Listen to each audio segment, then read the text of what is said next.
Hey there, it's Gary Parrish. Welcome back to the CBS Sports Eye on College Basketball Podcast, where we sometimes discuss camel fighting, dodo birds, and leaky black. Matt Norlander is here with me. If you're watching on YouTube, smash that like button like you're Brandon Davis. You have consent. You know what he would do in a similar situation. And if you haven't yet subscribed to the YouTube channel, please go ahead and knock that out while you're here. And while you're doing that, let me remind you what we've got going on. It's called the Summer Shootaround. Never mind, it's not really summer anymore. Just forget that. It was summer when we started this thing. Hold on. Is it still summer? Come on now. As we tape this, it's still summer. Well, when are we done? When are we done with summer? I feel like today. I think today's the last day of summer. Yeah, I think so. Let me check that as we go. You go ahead and read off the 74 teams. Not going to do it anymore.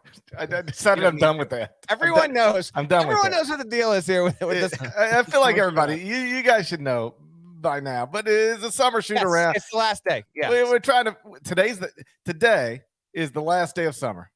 It is September 21. That's good to hear. Now, people are going to listen to this. It's going to be the fall. We are technically pre-taping this a day before, 2 days before, but it is the last day of summer when we record this. So there we go. All right. Well, I'm looking forward to summer being over. It's miserable down here in the South. We got a beautiful last day of summer up here in Connecticut. Can't wait to get outside with the boys later. You know, hit the wiffle ball around, get some shots up. It's 100. Beautiful 72 degrees outside right now. We coming in at 100 down here. We're 100. Seems unnecessary. It's outrageous. What with the summer shoot around is focusing on 20 notable teams over a span of 10 weeks, 2 per week, 20 teams in 10 weeks. We're doing the schools in alphabetical order. We've already knocked out 18 of them. Now we turn our attention to UCLA Bruins. They went 27-8 last season, finished second in the Pac-12, got a 4 seed in the NCAA tournament, lost to North Carolina in the Sweet 16. From that team, UCLA lost Johnny Juzang, Jules Bernard, Cody Riley, Miles Johnson, Peyton Watson. That's 5 of the top 8 scorers. But they're bringing back Jaime Jaquez, Tiger Campbell, Jalen Clark, and enrolling a top 15 recruiting class headlined by a couple of 5-star freshmen, Amari Bailey and Adeem Bona. I have UCLA ranked 10th in the top 25 and 1. We'll see what Norlander thinks of Mick Cronin's Bruins next. But first, real quick, as summer gets into our past, a word from our partners. The UEFA Champions League. 9 months of heart-stopping, hold-your-breath exhilaration. While Mbappe shines in the city of lights, Benzema's racking up the hat tricks, and the Reds want Mo Magic in Liverpool. This ain't amateur hour. This is the best of the best of the best.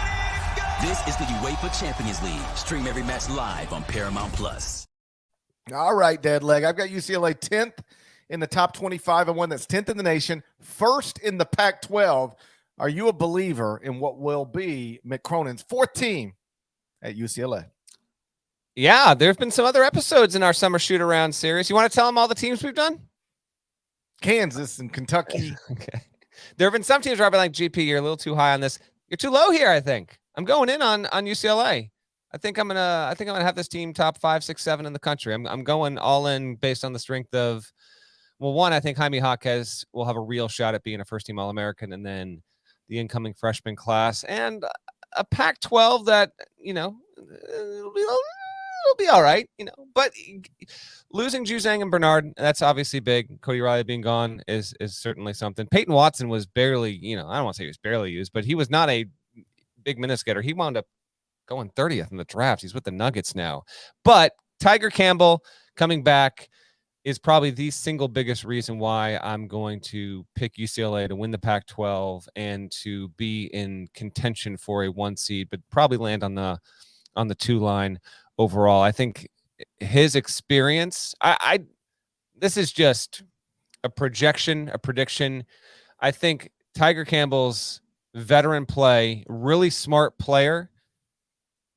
We'll look up in January, Parrish, and I think he's just going to be a top 3 point guard in the country in terms of production. You know, he's not going to be the most athletic point guard. He's not going to be putting up the biggest scoring numbers, but I think he's going to have a good shot at averaging 13, 7, and 4. Like I think he'll be a very big factor on a team that's got plenty of talent.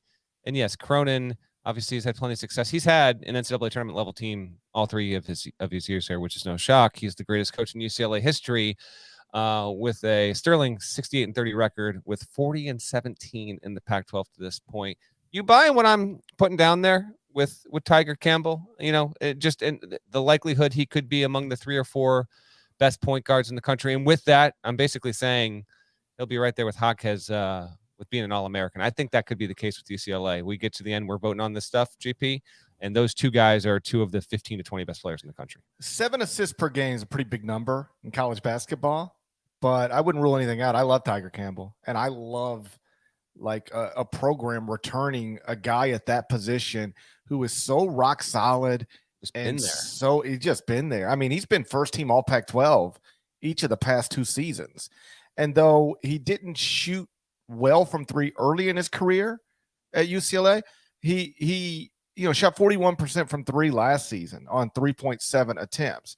So I don't know if I'll go all the way up to 13-7, but I could certainly see something like 13 or 14 points per game, 5 or 6 assists per game, right around, if not above 40% from 3, and first team all Pac-12 for the 3rd straight season, and maybe, some All-America honors as well. As I was looking at this roster and the way it projects from a starting lineup perspective, I think obviously Tiger Campbell's in there. Jaime Jaquez is in there.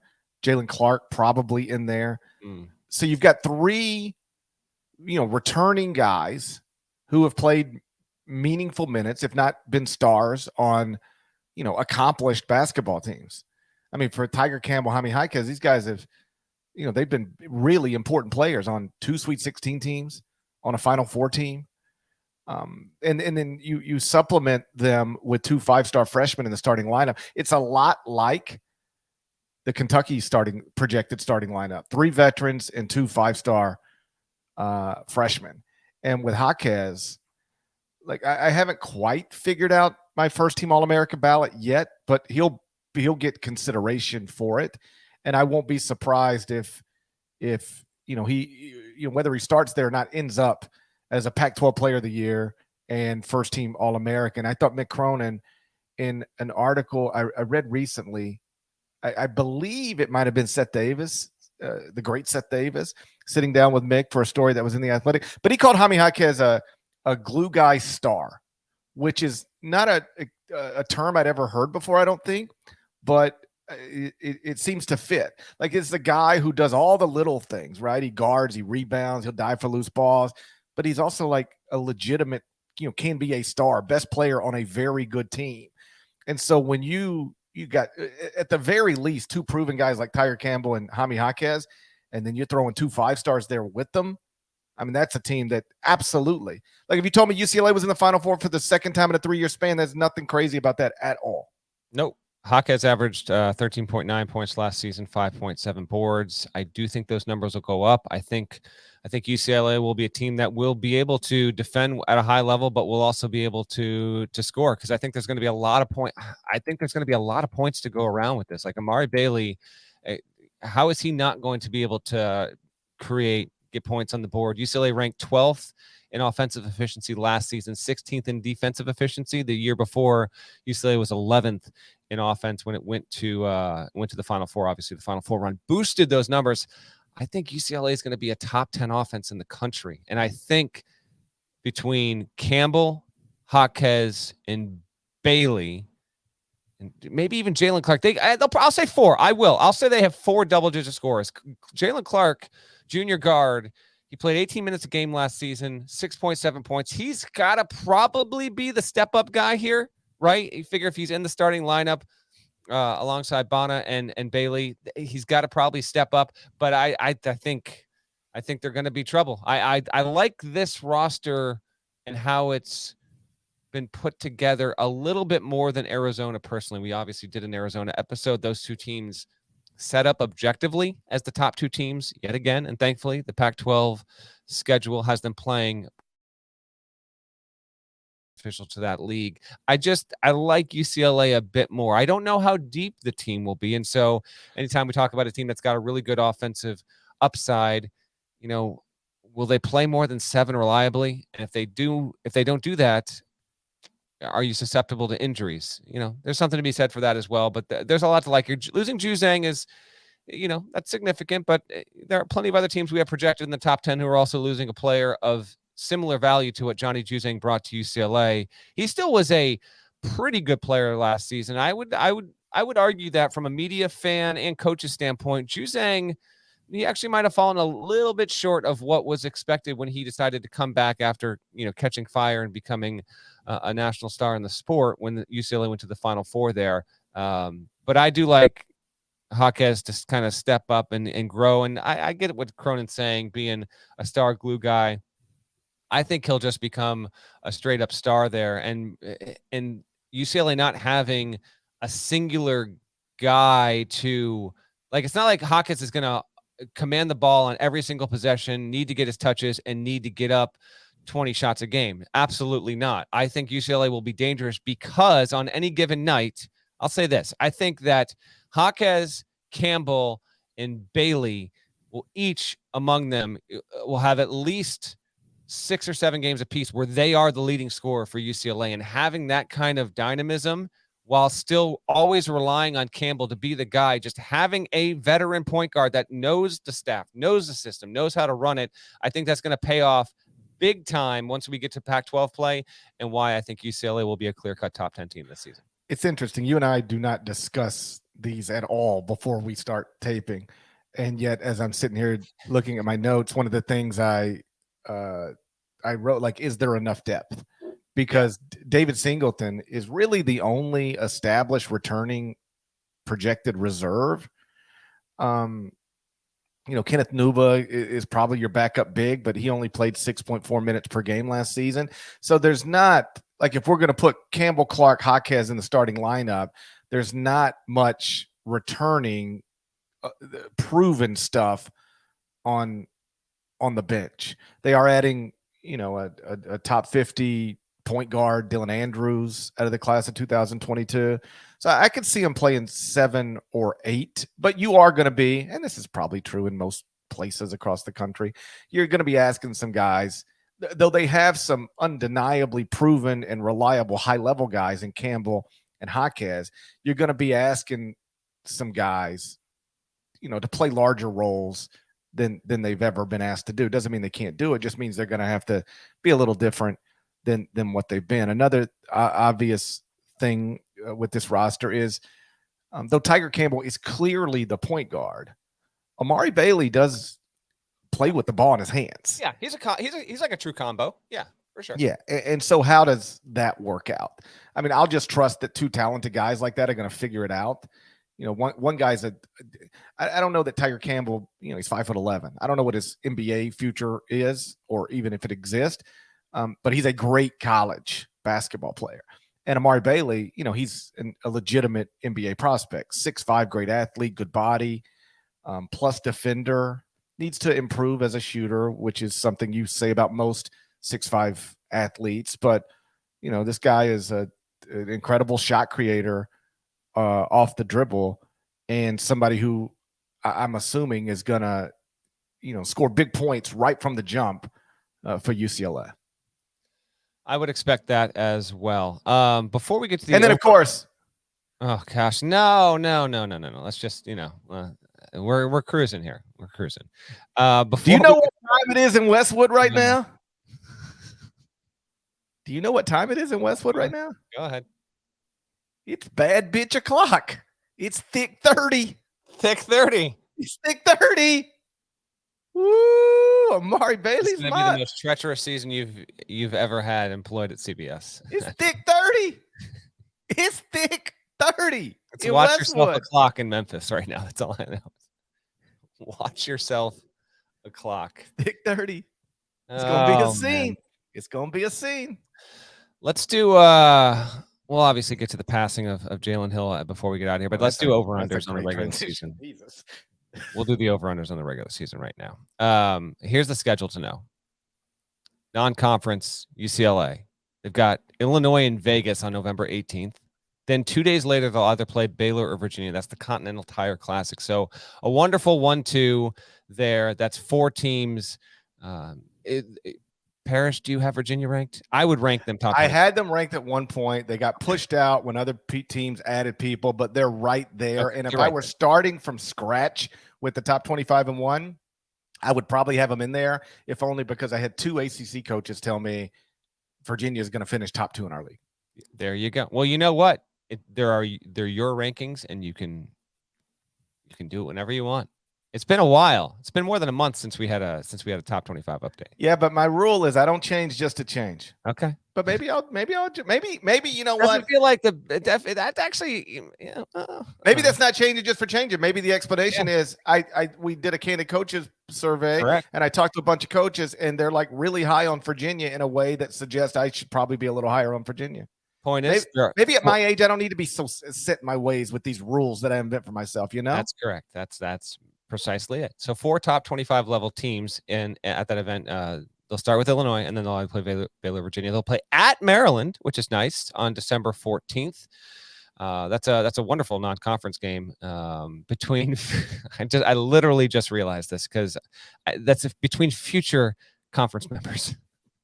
Maryland and UCLA will eventually be sharing a conference. Oh, yeah. It's outrageous. And then their other non-conference game of note will come in New York City at the CBS Sports Classic against Kentucky on December 17th. So they only have 4 non-conference games of note, which is lower. We've had teams that have had 5. 5's the number we've usually been landing on. Some teams have 6. So that being said, on this episode, I'll go first. I look at the Pac-12. I look at that schedule. Give me UCLA. I'll say they go 2-2 in that stretch of the 4 big ones. They'll win till they'll lose to. You know, I'll go there, and then they'll still get picked off. They'll get picked off occasionally in the Pac-12. Maybe the attrition becomes an issue. So I'm going to land, even though I think they're going to be maybe even slightly better than this record. I will put the UCLA Bruins heading into Pac-12 play. Their regular season over/under for me is 24-7. heading into the Pac-12 tournament. Yes. What did I say? Pac-12 play. That's right. That would be by far the toughest non-conference schedule in the country if they were 24-7 heading into the Pac-12. It's a lot of stuff to get in before conference play. It's a lot of stuff. You have to play some back-to-backs to get that done. 24-7. That's what you've got. Okay, I've got 4 league losses. Yeah. And let's say 2 non-league losses. So Okay. I'll be a little better than you. I'll go 25-6. We are contradicting each other right now because I will have UCLA ranked higher than you heading into the season, but you will have UCLA ending up with a better record.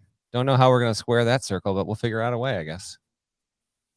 It's bad bitch o'clock. It's thick 30. We will end this podcast with a strong left turn. As we record this on Wednesday morning, there was, unfortunately, very tragic news that came out on Tuesday, and that is the passing of Jalen Hill, who played with UCLA from 2018 to 2021. He had been missing for a couple of months. I'll let kind of Parrish take up the rest of the story here, but his family announced on Tuesday word had come in and that he had died. We do not have a reason for his passing, Parrish. Yeah, dead at the age of 22. According to his family, went missing in Costa Rica. And like you said, the family hasn't released any details, but for whatever it's worth, it is widely known that Jalen struggled with depression and anxiety. These are his words, not mine. Actually, played 14 games in that Final Four season a couple seasons ago, and then stepped away from the team to focus on his mental health, and ultimately, quote unquote, retired from basketball at a very young age. And so, we'll wait for an official cause of death. But obviously, anytime you lose somebody so young and who, by all accounts, was just an absolute, absolutely incredibly impressive young man. Like I didn't know Jalen Hill, but the people I know who know him really had a high opinion of him, liked him and loved him. And so, yes, as this news of this started to trickle out, I guess on Tuesday night, and then was confirmed by UCLA early Wednesday. Yeah, it's just heartbreaking. Every once in a while, you will get one of these stories where somebody we talked about and wrote about and watched you just wake up one day and it's like, dead at the age of, 20, in this case 2, but 27, 29, young, too young. And it's always obviously a sad thing. And this one is seems to be especially sad. Yeah, Mick Cronin tweeted late on Tuesday night, the news of Jalen Hill's passing is heartbreaking. Our thoughts and prayers are with his family at this time. Jalen was a warm-hearted young man with a great smile who has left us far too soon. Certainly we'll echo that sentiment and want to genuinely send our best and only our best to all who knew and loved Jalen. I imagine something like this for players on that roster who knew him and communicated with them. They are not going through an easy time right now. That coaching staff, this is something that, weighs heavily on anyone. And as they, as they're back in school, going to classes, reconvening as a team, official practices, we're here in closing in on late September. Official practices will start before the month is out. Something like this can certainly hang very heavily over a team, not let alone the people who knew and loved Jalen best. So it just so happened as us, the timing of us recording this UCLA episode literally came the day after the announcement of his passing.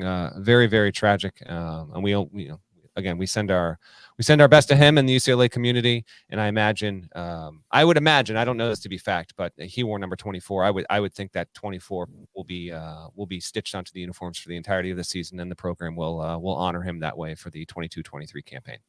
Shouts to Devin Downey, shouts to South Carolina, Huck and Larnell, and thank you guys once again for listening. Eye on College Basketball Podcast. If you're not subscribed, please go subscribe anywhere you subscribe to podcasts, including Apple Podcasts and Spotify. We'll talk to you again real soon. Until then, take care.